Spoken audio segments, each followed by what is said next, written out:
केशवं बादरायण सूत्रभाष्यकृतौ वन्दे भगवन्तौ पुनः पुनः ईश्वरो गुरुरात्मेति मूर्तिभेदविभागिने व्योमवद्व्याप्तदेहाय दक्षिणामूर्तये नमः। ॐ शान्ति शान्ति शान्ति। इको बंद कर, इको बंद कर, साउंड इको और क्लोज करो, इको क्लोज करो। दूसरा अध्याय 21वां।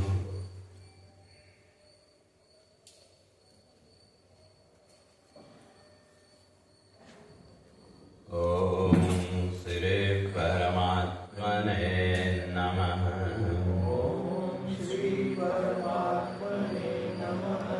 श्री भगवानुवाच वेदाविनाशिनं नित्यं येनम् अजमव्ययम् कथं स पुरुषः पार्थ कं घातयति हन्तिकम् वासांसि जीर्णानि यथा विहाय वासांसि जीर्णानि यथा विहाय नवानि गृह्णाति नरोपराणि नानि गृह्णाति नरोपराणि तथा शरीराणि विहाय जीर्णानि तथा शरीराणि विहाय जीर्णानि अन्यानि संयाति नवानि देहे यानि संयाति नवानि देहि नैनं छिन्दन्ति शस्त्राणि नैनं छिन्दन्ति शस्त्राणि नैनं दहति पावक नैनं दहति पावक न चैनं क्लेदयन्त्यापो न चैनं क्लेदयन्त्यापो न शोषयति मारुत न शोषयति मारुत अच्छेद्योऽयम् अदाह्योऽयम् अचेद्योऽयं यदायोऽयम् अक्लेद्यो अशोष्य एव च अक्लेद्यो शोष्य एव च नित्यः सर्वगतस्थाणो नित्यः सर्वगतस्थाणो अचलोऽयं सनातनः अचलोऽयं सनातनः अव्यक्तोऽयम् अचिन्त्योऽयम् अव्यक्तोऽयम् अचिन्त्योऽयम् अविकार्योऽयमुच्यते अविकार्योऽयमुच्यते तस्मादेवं विदित्वेनं तस्मादेवं विदित्वैनं नानुशोचितुमर्हसि नानुशोचितुमर्हसि। तो विचार राधा भगवान इस बात को स्पष्ट करके आए थे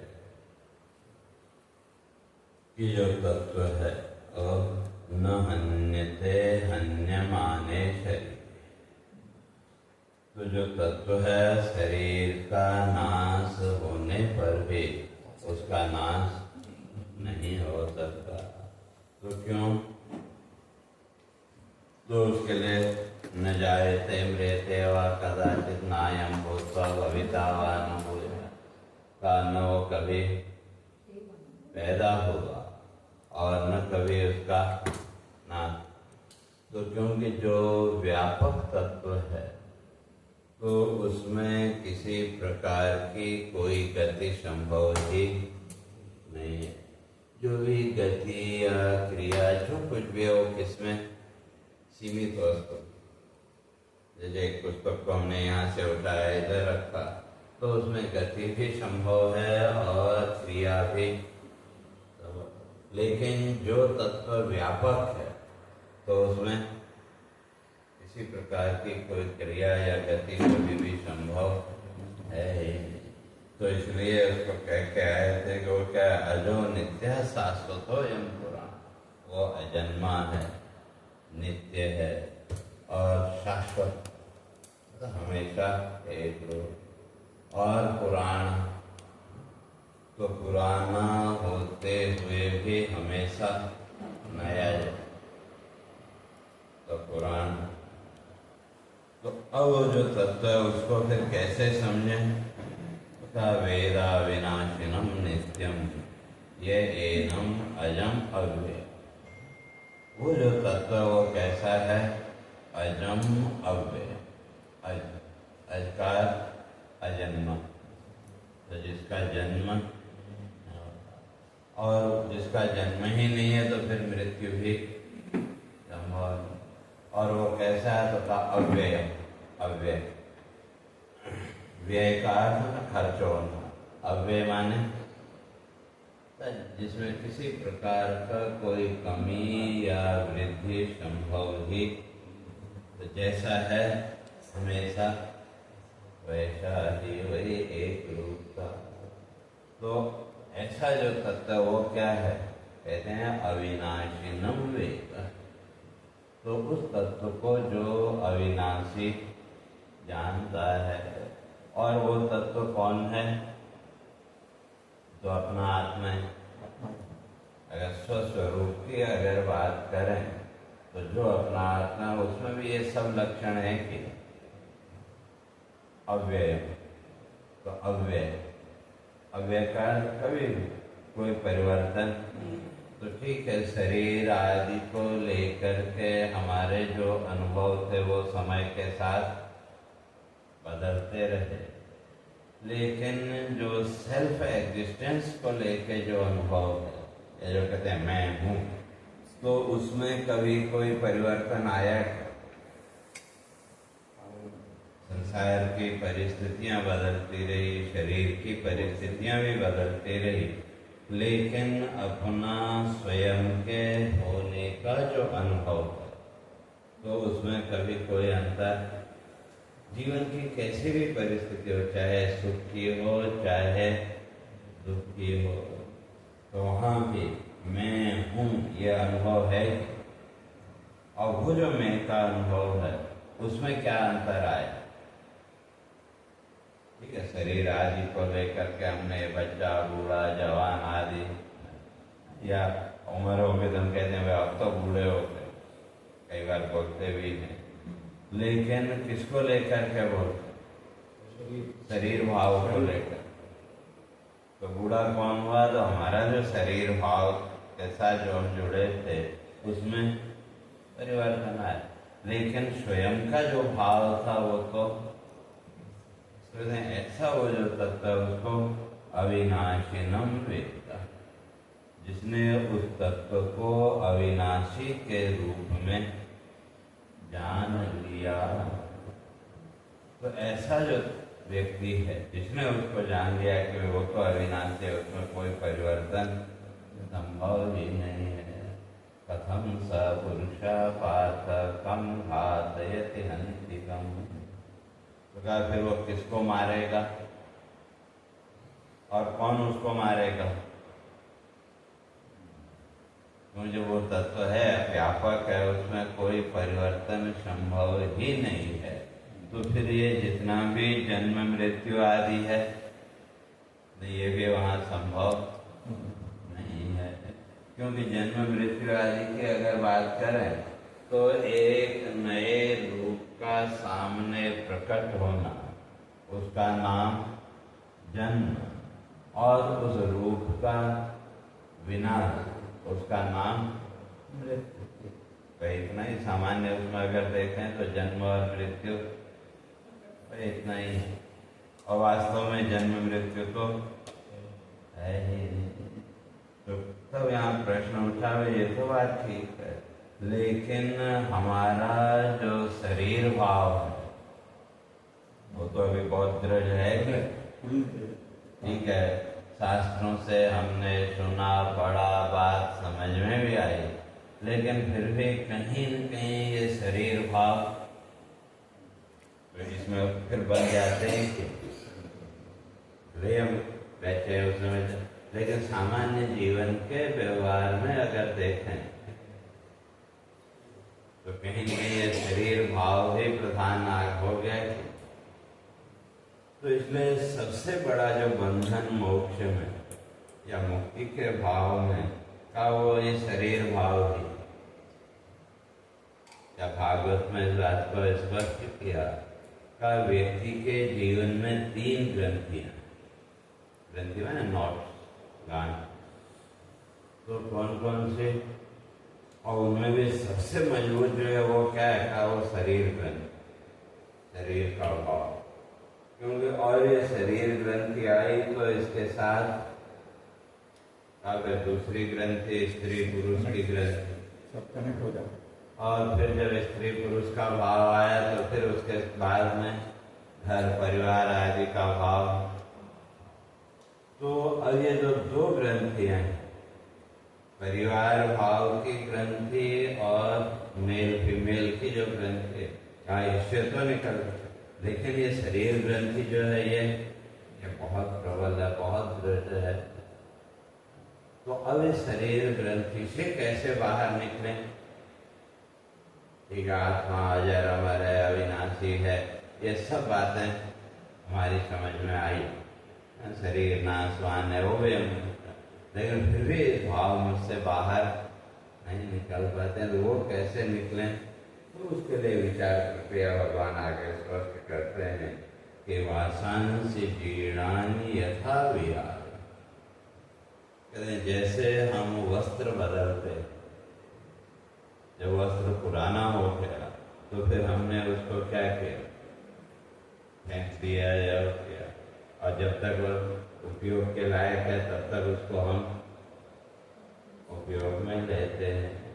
तो क्या जैसे वो वस्त्र जो है वो पुराना होने पर हम उसका त्याग कर देते हैं, तो क्या उसी तरह से नवानि गृह्णाति नरोपराणि। तो फिर वो जो है तो पुराने का त्याग किया और नया वस्त्र हमने पहन लिया। तो उसी तरह से कहते हैं तथा शरीराणि विहाय जीर्णानि अन्यानि संयाति नवानि।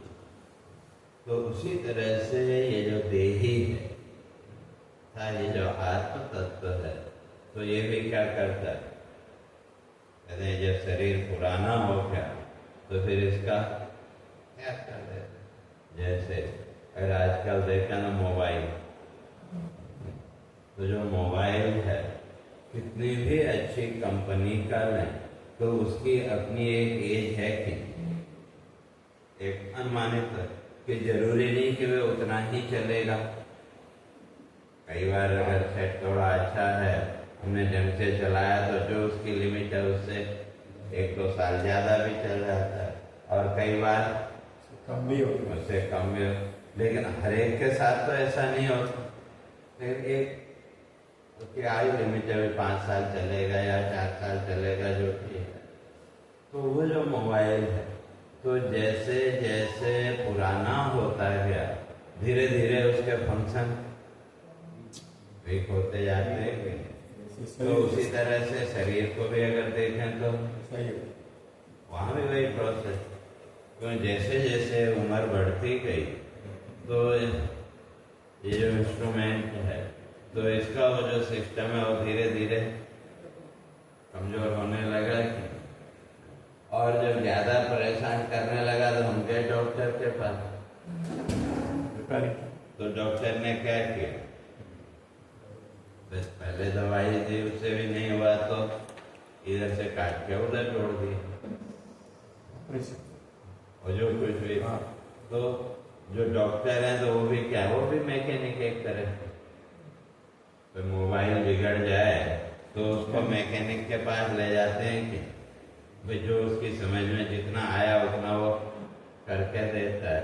और एक स्टेज ये आती है, वो कहता है अब इसमें कुछ नहीं कर सकता। तो और उसी तरह से शरीर का भी क्या है,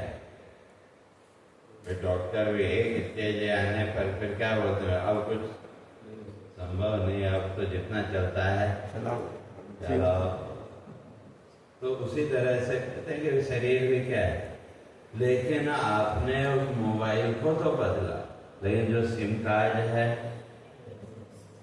सिम कार्ड तो वही है कि, और उस सिम कार्ड में जो भी डाटा आपने सेव किया है, जब उस सिम कार्ड को नए मोबाइल में आपने डाला तो वो सारा डेटा वहां भी आपको मिलेगा कि वो सारा डेटा तो आपको मिलेगा। तो इसी का नाम है पुनर्जन्म। तो एक मोबाइल को छोड़ करके नए मोबाइल में तो सिम कार्ड का पहुंच जाना, उसका नाम जन्म। बस अब अंतर इतना ही है कि भाई सामान्य जीवन के व्यवहार में तो जो मोबाइल कौन सा खरीदना है तो उसकी हमारे पास कुछ हद तक स्वतंत्रता है, लेकिन जीवन का ये जो मोबाइल है इसके लिए प्रभु के पास नहीं, वो भी नहीं। अगर 8वें अध्याय में देखें हाँ। तो वहां भी भगवान ने कहा कि वो कुछ न कुछ कंट्रोल तो है हमारे पास। यम यम वापि स्मरण भावम त्यजत्यन्ते कलेवरम तम तमेवेति कौन्तेय सदा तद्भाव भाव। तो इसलिए अंतिम समय में जैसा हमारा संकल्प हो, उस संकल्प के अनुसार 3 चीज क्या क्या, सती मूले तद विपाको जाति आयु हो।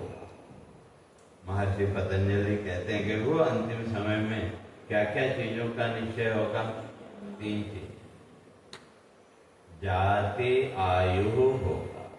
वो जो हमारा अंतिम संकल्प है, उस संकल्प के आधार पर भाई जन्म कहाँ लेना है, और फिर जहां भी वो जन्म है उसके साथ आयु, कितनी आयु होगी, और फिर उस जन्म और आयु के आधार पर वहां हमको क्या क्या जीवन के सुख दुख भोगने पड़ेंगे। ये 3 चीजों का जब तक निश्चय नहीं होगा तो तब तक ये शरीर छूटने वाला नहीं है। वो निश्चय हम करते हैं, भगवान करते हैं। हाँ। हम करते हैं, वो भी सिलेक्शन भी हमारा next परमात्मा ने पूरी स्वतंत्रता दे, केवल मेरा ये जन्म भी हमारे अपनी सिलेक्शन। हम करते हैं हमारे कर्म नहीं, इसीलिए होगा फिर वो सिलेक्शन, उसमें वो वृत्ति कौन सी बनेगी, वो टाइम में कौन सी तो बनेगी। इसलिए भगवान ने कहा सदा तद्भाव भावी। तो कौन सी वृत्ति बनेगी अंतिम क्षण में, सदा तद्भाव भावित। जीवन भर हम जिस भाव को लेके चले होंगे, तो जैसे एक बहुत बड़ा सेठ था, बहुत बड़ा कारोबार था, और अब ऐसे होते होते जीवन का अंतिम समय आ गया। तो जब अंतिम समय आ गया तो जैसे हम सब लोग जो भी संसारी प्राणी हैं, उसकी क्या इच्छा होती है, एक बार बात तो करे, तो पता है जाना है, लेकिन फिर उससे पहले कम से कम एक बार हमसे हाय हेलो कर ले। हम सबकी अपेक्षा सामान्यतः संसारी प्राणी की अपेक्षा वही होती। तो जब अंतिम समय आया तो बच्चों की बात कमी थी नहीं, तो डॉक्टर को बुलाया अपोलो से, समझ लो, तो कहा कि भाई कितना भी पैसा ले लो, वह इनको जो है तो थोड़ी देर के लिए होश में ले आओ। तो अब डॉक्टर भी तो उन्होंने अपना जो भी इंजेक्शन वगैरह दिया, तो जो सेठ जी है वो होश में आए। तो जब उसमें आए तो पूछा, तो अब जिनके साथ भी उनका वो था, कोई बड़ा बेटा कहाँ है, तो मैं इधर खड़ा हूँ, कोई बीच वाला कहाँ है, छोटा कहाँ है, तो इस तरह से सबसे पूछा। तो अंत में सेठ जी बोलते हैं, अरे मूर्खो तुम सब यहाँ हो, तो फिर दुकान पर कौन है? तो वृत्ति कहाँ गई? वृत्ति चली गई दुकान। तो क्यों? कि वही चिंतन लगातार चलता है। तो इसी तरह से भगवान कहते हैं कि वे सदा तद्भाव भाविता, जीवन के अंतिम क्षण में भी वृत्ति वही बनेगी जिस भाव को हम हमेशा अपने साथ लेके चले होंगे। ये जो कई लोग कहते हैं कि अंतिम समय भगवान का स्मरण, ऐसा नहीं। भगवान ने एक व्यवस्था बना दी, और वो सदा तद्भाव भाविता के आधार पर अंतिम समय पर फिर कैसी वृत्ति बनेगी, तो उसका समाधान भगवान ने 14वें अध्याय में दिया। ऊर्ध्वं गच्छन्ति सत्त्वस्था मध्ये तिष्ठन्ति राजसा जघन्य गुणवृत्तिस्था अधो गच्छन्ति तामसा। कहते हैं ऊर्ध्वं गच्छन्ति सत्त्वस्था, जिन्होंने अपना जीवन सात्विकता पूर्वक बिताया सत्वगुण के साथ, और जो सत्वगुण है वो सुख और ज्ञान देने वाला दैवी वृत्तियों, तो जो भी ये हम जो कुछ भी स्वाध्याय, परमात्मा का चिंतन आदि जो कुछ भी हम करते हैं, तो ये वास्तव में क्या है? हमारे जीवन में जो सत्वगुण का भाव है, उस सत्वगुण के भाव को ऊपर उठाना, उसको बढ़ाने की प्रक्रिया है। और जब सत्वगुण बढ़ेगा तो रजोगुण और तमोगुण का भाव कम हो, वो मिट जाएगा, ऐसा नहीं, कम होगा। और ये जो तीनों गुण हैं, सत्व, रज और तम, तो इन तीनों गुणों की जो वृत्ति है वो कैसी है? तुल्य सात्विक पुण्य निष्पत्ति पापोत्पत्ति राजसे। तो हमारे ऋषि कहते हैं कि जिस समय हमारे जीवन में सत्वगुण बढ़ेगा तो वो क्या करेगा? पुण्य निष्पत्ति, हमारे जीवन में कोई न कोई पुण्य का भाव, और सत्वगुण अपने प्रभाव से पुण्य का भाव, तो अच्छे विचार, अच्छा भाव हमारे चित्त में प्रकट होगा। और जब रजोगुण का प्रभाव बढ़ेगा तो पापोत्पत्ति राजसे, तो रजोगुण की अवस्था में पाप अर्थात जगत के कर्म संस्कार वो प्रबल हो।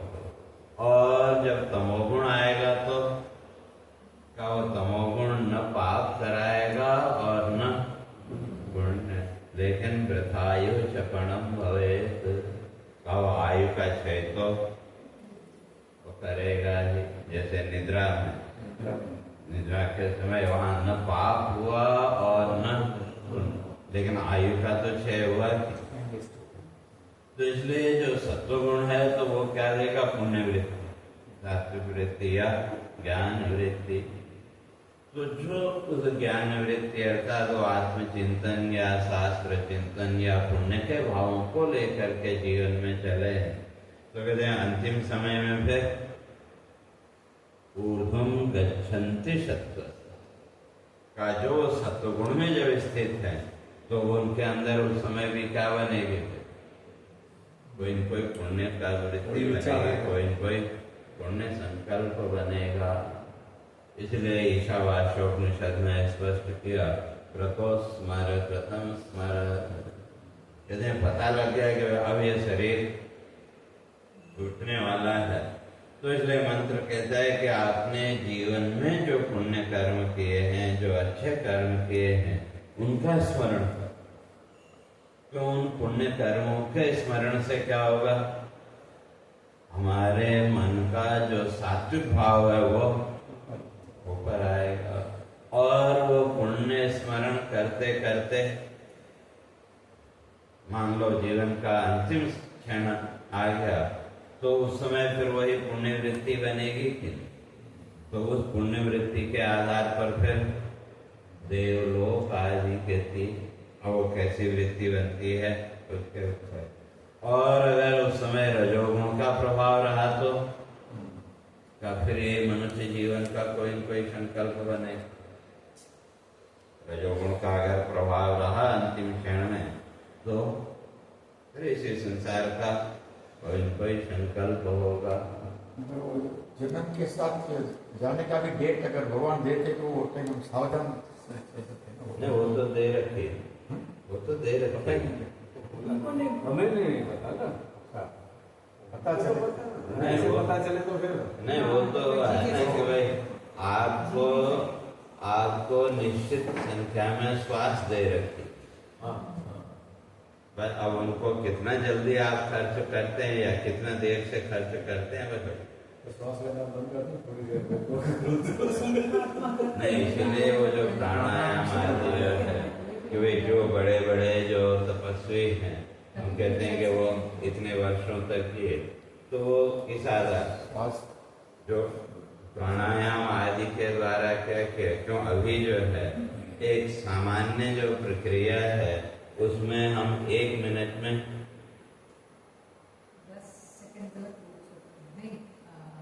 4 सेकंड में हम एक श्वास लेते, एक जो कैलकुलेशन ऋषि ने किया, तो इसलिए 1 मिनट में हमने 15 बार श्वास ली।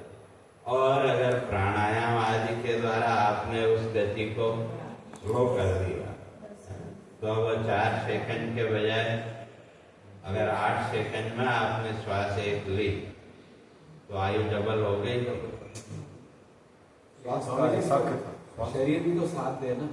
चलो श्वास रोक के हमने अपनी जीवन को बढ़ा दिया, लेकिन आगे चल के शरीर हमारा साथ नहीं, वो तो फिर वो भोगना पड़ेगा फिर। नहीं, वो जो शरीर भोग जो भी है जीवन के सुख दुख भोग है वो तो भोगने पड़ेंगे, लेकिन जो बॉडी प्रोसेस है तो वो भी तो उसी श्वास के ऊपर डिपेंड है। अगर उसकी स्पीड को हमने स्लो कर दिया तो जो बॉडी प्रोसेस है वो भी स्लो हो जाएगा। जो भी बॉडी में जो चेंजेस आते हैं वो प्रोसेस भी उतना ही स्लो हो जाएगा। और अगर हमने उसको ज्यादा खर्च किया तो वो प्रोसेस उतना ही फास्ट हो जाएगा। क्रोध आता है तो ज्यादा चलता है श्वास, फास्ट निकल जाता है। नहीं, वो भी है, जब आप हार्ड वर्क करो तो उस समय भी श्वास ज्यादा तो चलता है। तो इसलिए जो बड़े बड़े योगी तपस्वी हैं तो वो प्राणायाम आदि के द्वारा तो उसको जो है तो संतुलित किया। तो अब जितना कम खर्च किया उतनी एज हमारी बढ़ गई, और जितना ज्यादा खर्च किया तो उतनी एज हमारी कम हो। तो कर्म कैसे होता है महाराज? अभी ये तो समझ में आ गया, प्राणायाम के जरिए हम अपना नहीं, कर्म तो आपके संकल्प के ऊपर है, क्योंकि जो भी कर्म हम यहाँ करते हैं तो उस कर्म के पीछे प्रारब्ध बैठा है। तो जैसा आपका प्रारब्ध सामने आएगा, चाहे वो सुख का हो चाहे दुख का हो, और जो प्रारब्ध है उसके भी 3 भेद है। शुरू में हमने चर्चा किए थे, स्वेच्छा, अनिच्छा और परेच्छा। तो इन तीनों प्रारब्धों में से जो भी प्रारब्ध अपना फल देने के लिए सामने आएगा वो हमारी बुद्धि वृत्ति को भी वैसे ही डाइवर्ट कर देगा उस समय। इसलिए बुद्धि उत्पद्यते तादृक् यादृक् कर्म फलोदय सहाया तादृशा एवं यादृशी भवितव्य। तो इसलिए कहते हैं बुद्धि उत्पद्यते तादृक्, हमारी बुद्धि भी उस समय वैसी ही उत्पन्न होगी। यादृक् कर्म फलोदय, जैसा कर्म फल हमारे सामने आ रहा होगा, और जीवन में हमको सहायक भी वैसे ही मिल जाएंगे जैसा कर्म फल हमारा सामने आ रहा होगा। तो अब तो कर्म कराने वाला प्रारब्ध, जो भी कर्म है उस कर्म के साथ जोड़ने वाला कौन है? वह प्रारब्ध। अब उस कर्म के साथ आपका भाव या आपका जो संकल्प है वो कैसा है, उस संकल्प के आधार पर वो कर्म पाप और पुण्य बनेगा। लेकिन उसमें एक क्वेश्चन है, माफ कीजिए। एक तरफ अगर हम शुभ कर्म करते जाते हैं हाँ। और दूसरी तरफ से हम कोई प्राणी गलत करता है, किसी को ठेस पहुंचाता है या कुछ भी अन्याय करता है, तो उसका कैसे होता है? वो जो लोगों के अंदर जो ये भ्रांति है कि वे पाप कट जाए, या जैसे वह अभी कुंभ मेला चल रहा है, ज्यादातर लोगों के मन में क्या है कि भाई चलो स्नान करेंगे तो हमारे पाप कट जाएंगे या उतर जाएंगे। लेकिन ईश्वरीय न्याय में ऐसा कुछ नहीं है। जो भी पाप या पुण्य है उसका फल तो भोगना ही पड़ेगा, उससे तो आप बच नहीं सकते। इसलिए शंकराचार्य जी ने विवेक चूड़ामणि में लिखा, ना भुक्तम क्षीयते कर्म कल्प कोटि शतैरपि। कहते हैं वो जो भी हमारे जीवन में हुआ पाप या पुण्य, चाहे हमने जान करके किया या अनजाने में हुआ, फल तो उसका भोगना होगा। कि जैसे भीष्म पितामह को देखो, उनको जो सरसैया का मिला तो वो जो रास्ते में सांप आ रहा था उसको अलग किया, लेकिन वहां भाव तो अच्छा था, लेकिन वो बेचारा गिरा झाड़ी में कांटे वाले, तो वहां उस पीड़ा से उसकी मृत्यु हुई। तो अब उन्होंने जानबूझ के तो नहीं किए, लेकिन फिर भी उसका फल भोगना पड़ा। तो गुरु को जब हम समर्पित करते हैं, किसी को गुरु मानते हैं, भगवान को मानते हैं, कि हम सब आप पर छोड़ देते हैं, तो गुरु तो तारने वाला होता है, ये कैसे होता है? नहीं, वहाँ तारने का अर्थ ये है कि जो हमारा जो भी कर्म फल भोग, चाहे वो पाप हो या पुण्य हो, वो तो हमको ही पूरा करना पड़ेगा, उससे कोई हमको बचा नहीं सकता। लेकिन हमारी वो जो आस्था, हमारा वो जो विश्वास है, वो हमको उसको सहन करने की शक्ति देता है। अब कोई कहे कि भाई नहीं, मैंने तो सब भगवान को समर्पित कर दिया और पाप करते रहे, तो वो तो नहीं चलेगा। जो भगवान ने गीता में स्पष्ट किया कि ना दत्ते कस्यचित् पापम न चैव सुकृतम, मुझे न किसी के पाप से लेना देना और न किसी के पुण्य से लेना देना। तो उसी तरह से जो गुरु हैं वो तो मार्गदर्शक है, रास्ता सिखाने आता, वो हमारे पाप पुण्य का बोझा अपने ऊपर क्यों ले, आसान कर देते हैं। बस ये है कि आपकी जो आस्था है, आपकी जो आस्था है, उस आस्था ने आपके अंदर उसको सहन करने की एक शक्ति। जैसे कभी कोई रोग आ गया, बुखार आ गया, तो आप गए डॉक्टर के पास, और हम अपनी सामर्थ्य के अनुसार अच्छे से अच्छा डॉक्टर ढूंढते हैं कि नहीं, वे कौन सा डॉक्टर अच्छा है। क्यों, दवा तो एक सामान्य जो डॉक्टर है जिसने उस विद्या को पढ़ा है, उसने भी वही दे दी, और जो एकदम हाईली होता है तो उसने भी सामान्य दवाएं तो वही दे दी, थोड़ा बहुत फेर मारे इधर उधर वो कर सकता है। तो अब आप गए डॉक्टर के पास, मैं आपसे प्रेम से बातचीत की, और दो चार आपके रोग से संबंधित बातें और दो चार इधर उधर की बातें और थोड़ा डर भी आपके अंदर, और क्या है कि ऐसा है, तो अब आपको क्या होगा, नहीं भाई इसकी दवा से मैं अब ठीक हो जाऊंगा।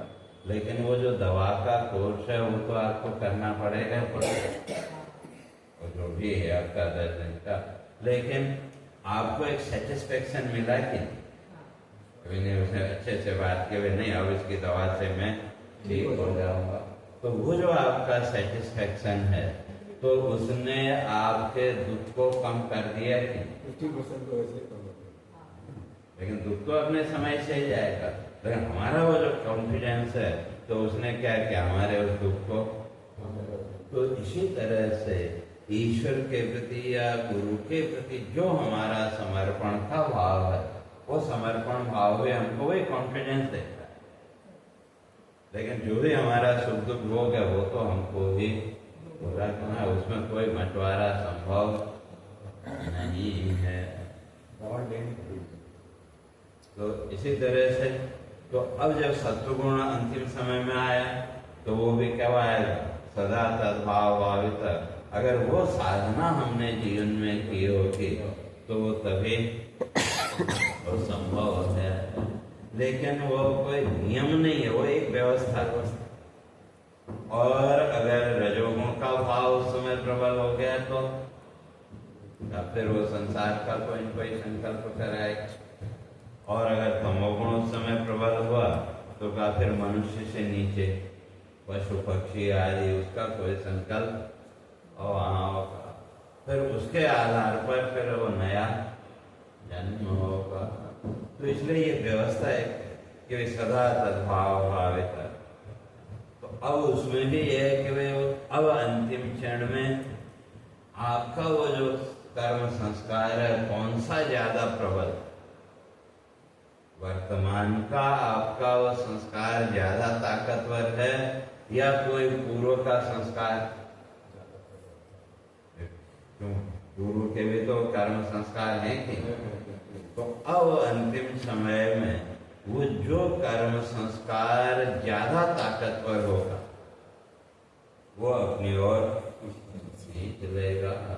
जैसे कई बार आपके मन में भी एक कॉन्फ्लिक्ट शुरू होता है कि नहीं, कभी कभी कि ये सही या ये सही, दो ऑप्शन सामने, दो या तीन जो भी हैं, और उसमें आप डिसीजन नहीं कर पाते, लेकिन अंत में जो कर्म संस्कार आपका प्रबल होगा वो आपको अपनी ओर खींच लेता है जो भी। अब वहां भी वही है कि वो जो प्रारब्ध वो सुख का है कि दुख का है, कौन सा प्रबल है, वो आपकी मन की वृत्ति को उस समय वैसे ही और खींचेगा। कई बार है आप रास्ते में चलते हैं, आपके सामने दो ऑप्शन, तो पता है भाई इस रास्ते पे ट्रैफिक मिलेगा, ये खाली मिलेगा, तो हमको जल्दी पहुंचना है, तो एक अनुमान हमने कहा भाई इधर से उधर से चले, लेकिन कई बार वहां भी तो ट्रैफिक मिला कि तो वो तो अब वहां क्या मन में क्या उथल पुथल हुई, इससे तो अच्छा था उससे गए होते हैं जो, तो उससे आपको थोड़ा सा विक्षेप मन में पैदा हुआ कि, या कई बार कोई ज्यादा ट्रैफिक है आप समय पे नहीं पहुंच पाए तो फिर उससे दुख भी हुआ कि। तो अब वो जो है तो वो जो हमने निषेध किया तो वो किस आधार पर, तो ऑप्शन तो हमारे पास दोनों ही थे, तो फिर बाद में सोचा अरे उधर से गए होते तो अच्छा था, लेकिन अब तो जो डिसीजन लेना था ले लिया। और वो जो भी सुख दुख सामने आया तो अब उसको पूरा करना पड़ेगा कि। तो इसी तरह से अंतिम समय में भी ठीक है इस जीवन की हमारी साधना है, लेकिन अगर कोई पूर्व का कर्म संस्कार उससे ज्यादा ताकतवर हुआ तो वो अपनी ओर खींच लेगा। और उसका उदाहरण वही जड़ भरत। तो अब देखो जिसने राजपाट आदि सब त्याग दिया तो फिर भी जो है तो अभी वो कर्म भोग शेष था, तो प्रकृति ने वैसी व्यवस्था बना दी कि भाई वो तो एकांत में सब कुछ छोड़ करके तपस्या में, लेकिन अभी वो कर्म फल भोग शेष था, तो इसलिए उस कर्म फल भोग को पूरा करने के लिए प्रकृति ने वो व्यवस्था बना दी। तो इसलिए सब कुछ ज्ञान होते हुए भी क्यों पता है कि वे ये बंधन का कारण बनेगा, लेकिन उसके साथ साथ मनुष्य होने के नाते मनुष्य धर्म का भी तो पालन करना है। भाई मनुष्य का धर्म में कोई दुखी है वो हमारे सामने आया तो भाई उसके अपने तरफ से जितना हो सकता है उसको उस दुख से बाहर निकालना वो हमारा धर्म है। तो जड़ भरत ने भी वही किया कि एक छोटा बच्चा, माँ की मृत्यु हो गई, भाई वो अभी तो फिर तो उसको जीवन देना, उसके जीवन की रक्षा करना वो तो मनुष्य का धर्म था कि, लेकिन धीरे धीरे वही मोह का कारण बन गया। तो ज्ञानी है, सबको जानते हुए भी फिर उसके मोह में क्यों पड़े? क्योंकि वो अभी उतना प्रारब्ध भोग अभी शेष था। तो इसलिए जो कर्म संस्कार ताकतवर होगा तो अंतिम समय में वो अपनी ओर खींच के ले जाएगा। लेकिन ये एक व्यवस्था है कि भाई हम और दूसरे कर्म संस्कारों की अपेक्षा भाई जीवन में साधना के द्वारा वो जो पुण्य के संस्कार है उनको प्रबल करें। तो अब यहाँ प्रश्न फिर ये होता है कि फिर उसका क्या होगा? तो उसका उत्तर भी भगवान ने गीता में दिया। तो उसके लिए कहा शुचि नाम श्रीमताम के हे योग भ्रष्टो विजायते। कहा उसकी वो जो साधना है, वो साधना व्यर्थ नहीं है, लेकिन अगला जन्म भी होगा। तो वो अगला जन्म फिर किसी अच्छे संस्कार से युक्त घर में जन्म होगा, वहां फिर उसको वही ज्ञान के संस्कार मिलेंगे। तो अब वहां जड़ भरत को लेकर के भी प्रश्न, तो फिर उन्होंने वो पुण्य संकल्प क्यों नहीं किया? तो क्योंकि शरीर में जो तीनों गुणों की स्थिति है तो उसका भी तो अपना रोल है कि। तो जब वो अंतिम क्षण आया तो उस समय वो तमोगुण की वृत्ति की प्रधानता के कारण वो सब कुछ जानते हुए भी वो मोक्ष का संकल्प नहीं कर पाया। वो वृत्ति जो है तो उसी हिरण्य में चली गई। तो इसलिए हमारे ऋषि ने ये जो भी व्यवस्था पूजा पाठ शास्त्र चिंतन आदि का जो भी है कि वे इसको हम समझ करके धीरे धीरे हम अपनी वृत्ति को क्या करें? सात्विक करें। और अगर वो सात्विक वृत्ति अंतिम समय में भी अगर रह गई तो कोई पुण्य संकल्प वहाँ हमारा होगा, नहीं तो बाकी राजसी और तामसी गुणों का संकल्प तो है। इसलिए केवल जीवन के अंतिम क्षण में उस सात्विक भाव को बढ़ाने के लिए ये सारी जीवन की साधना, पूरा ये जीवन अंतिम क्षण के लिए ही हम लोग प्रिपरेशन करते जा रहे हैं। अंतिम तो अगर विचार करके देखें तो उसी के लिए तो पूरा कुछ भी हमारी साधना जो कुछ भी है प्रिपरेशन फॉर द अंतिम क्षण, क्योंकि उसकी परीक्षा तो वहीं हो। वहीं हो गया एग्जाम। अभी तो हम भले ही कुछ भी कहते रहे कि मैं ऐसा हूँ, मैं वैसा हूँ, मैं ये करता हूँ, मैं वो करता हूँ, मैं भक्त हूँ, ये हूँ, मैं ज्ञानी हूँ, तरह तरह की, लेकिन असली एग्जाम तो उसी समय होगा कि हमारी जो साधना वो वास्तव में कैसे थी, उसकी परीक्षा तो वही जीवन के उसी लास्ट मोमेंट। लास्ट मोमेंट में कभी कभी तबियत ठीक नहीं होती है, वेंटिलेटर में डाल देते हैं, वो कैसे होता है? नहीं वो वेंटिलेटर में वो लोग कैसे नहीं, वेंटिलेटर में जबरदस्ती का वो है। परिवार वाले तो सोचेंगे इसकी तबियत ठीक करें फिर नहीं वो तो एक लेकिन तो शारीरिक है ना, हमारा मानसिक से जुड़ा हुआ है। नहीं वो भी है, हमारी वृत्ति उस समय भी तो चल ही रही है ना, वेंटिलेटर में होने के बावजूद भी हमारा दिमाग तो चल ही रहा है। हमारे जो प्रारब्ध है वो तो आएगा ही आएगा, हमारे कर्म तो सामने आएंगे ही आएंगे। वेंटिलेटर में होते हुए भी वो तो शारीरिक उसके लिए मैंने का वो है। तो अब उसमें जब तक है तब तक तो दूसरी वृत्ति है उसकी तो चल, लेकिन जो समझदार डॉक्टर है जब उनको पता लगा कि अब गुंजाइश नहीं है तो वेंटिलेटर वगैरह हटा लेते हैं कि भैया कोई शांति से अंतिम जो समय है वो, क्योंकि जो वेंटिलेटर है उसमें पीड़ा तो है, और जब पीड़ा होगी तो कैसे होगा। तो इसलिए जो समझदार डॉक्टर हैं वो जैसे उनको जो भी उनका जीवन का अनुभव है उसके आधार पर वो उसको पहुंचा देते हैं।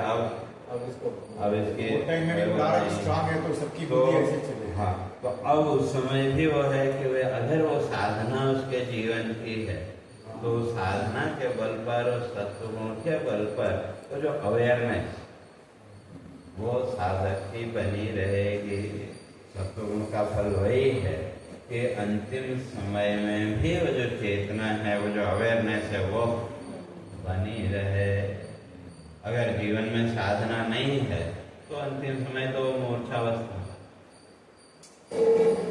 महात्मा देव देखा होगा, वो प्राण छूटने से कुछ समय पहले वो मूर्छावस्था आ जाती है कि फिर हम जबरदस्ती हिलाते हैं, तो वो जिसके जीवन में साधना नहीं है तो उसके जीवन में वो आएगी, और जिसके जीवन में साधना है या जिसने अपने जीवन में उस सत्वगुण को बढ़ाने के लिए निरंतर जो प्रयत्नशील है, तो वो सत्वगुण के प्रभाव से तो उसके वो अवेयरनेस, वो चेतना अंतिम समय तक नष्ट नहीं होती। और वो चेतना अगर गई तो फिर वहां तो वही है कि भाई अब तो राजसी या तामसी संकल्प और जो भी कर्म संस्कार प्रबल होगा उसी के आधार पर वो संकल्प उसका करेगा। और जो सजग है लास्ट मोमेंट तक, तो उसके पास संकल्प की स्वतंत्रता है कि क्या संकल्प उसको करना है, वो उसके लिए सजग है। तो इसलिए कहा कि भाई अंतिम समय में जैसा होगा तो फिर उसके आधार पर आगे का शरीर आए। अब ये जो शरीर का परिवर्तन है, तो कहते हैं ये तो जैसे हम वस्त्र बदलते हैं तो वैसे ही, और फिर उन्हीं कर्म भोग जो शेष कर्म भोग हैं, उन कर्म भोग का फल पूरा करने के लिए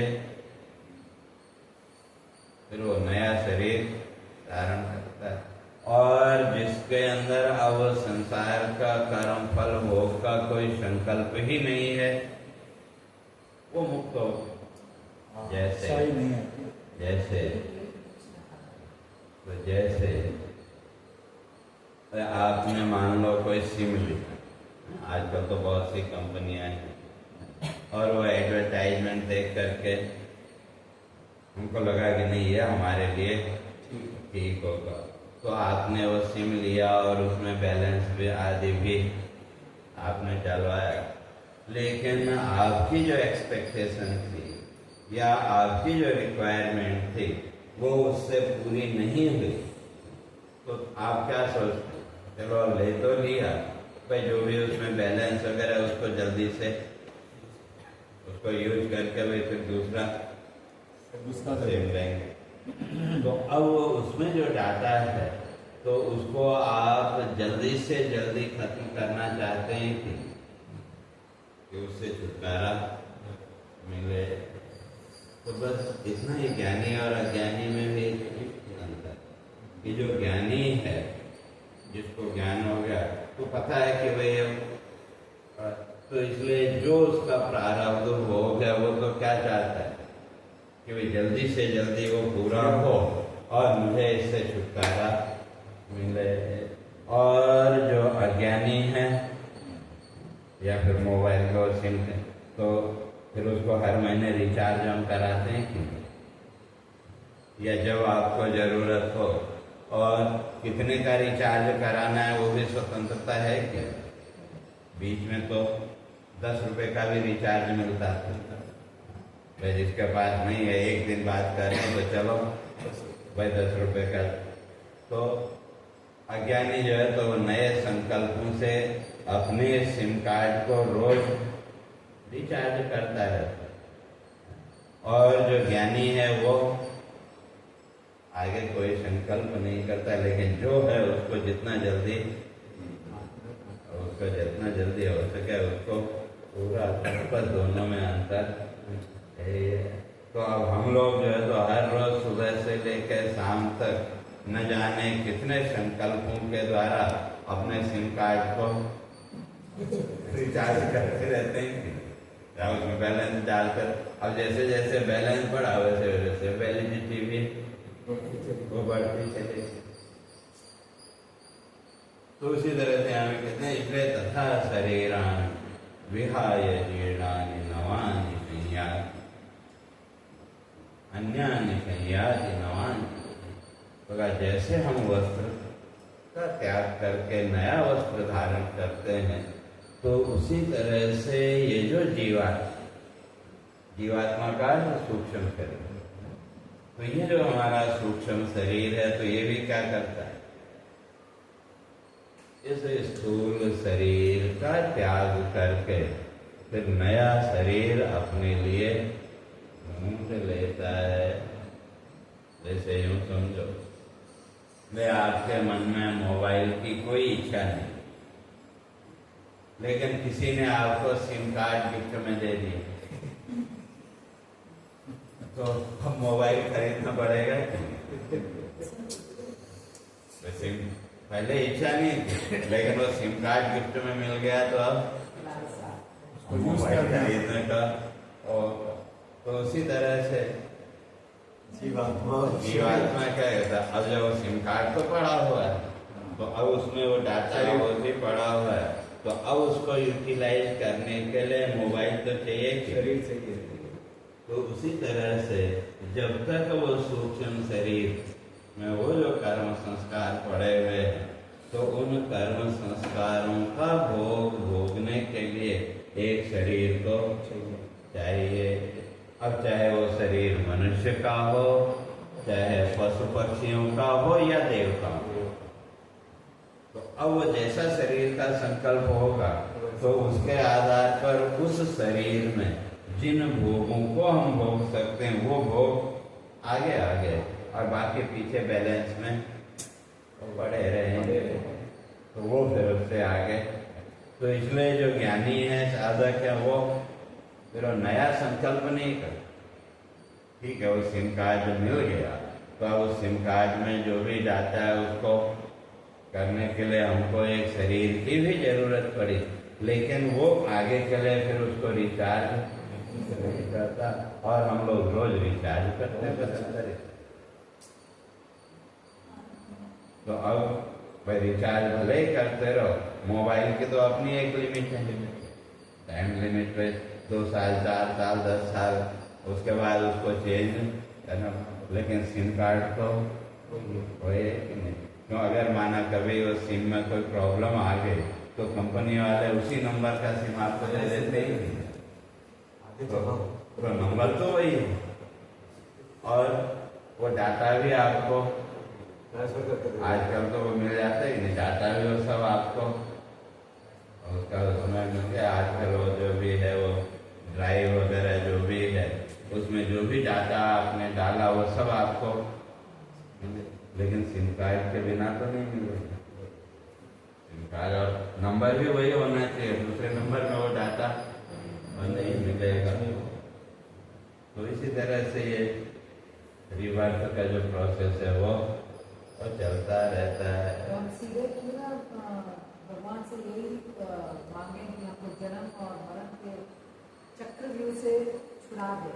नहीं, वो ठीक है, वो प्रार्थना ठीक है, लेकिन कर्तव्य कर्म तो हमको करना पड़ेगा। संकल्प करेंगे तभी तो नहीं, वो इसीलिए कर्म तो हमको ही करना पड़ेगा, कर्तव्य करना पड़ेगा।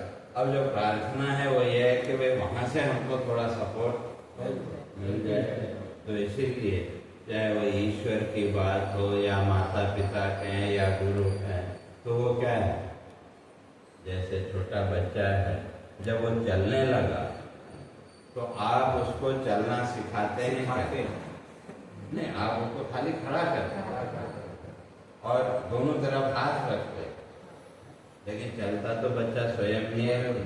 तो दोनों तरफ आपने हाथ रखे, तो बच्चे को विश्वास है कि अगर मैं इधर उधर हुआ तो संभाल लेते। तो आप भी वही काम करते हैं, कहीं अगर उसका संतुलन बिगड़ा तो आपने तुरंत उसको खड़ा रखा। तो वह उसी तरह से जो ईश्वर के साथ जो प्रार्थना वो भी उतनी ही है कि भाई हम इस मार्ग पर चल रहे हैं, तो इस पे आपका हमको सपोर्ट मिले कि हम भटक न है। केवल हम कहें कि नहीं हम प्रार्थना करते हैं खाली भगवान वो कर देगा, तो ऐसा कभी संभव नहीं। चलना तो हमको ही पड़ेगा। तो इसलिए तो अन्यान्य संयाति नवानि देखा, उसी तरह से फिर नया शरीर उदाहरण कर लेते हैं।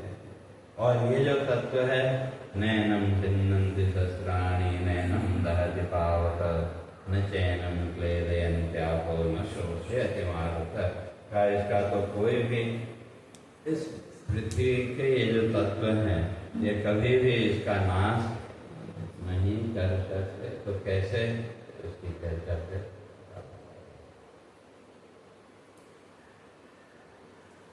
है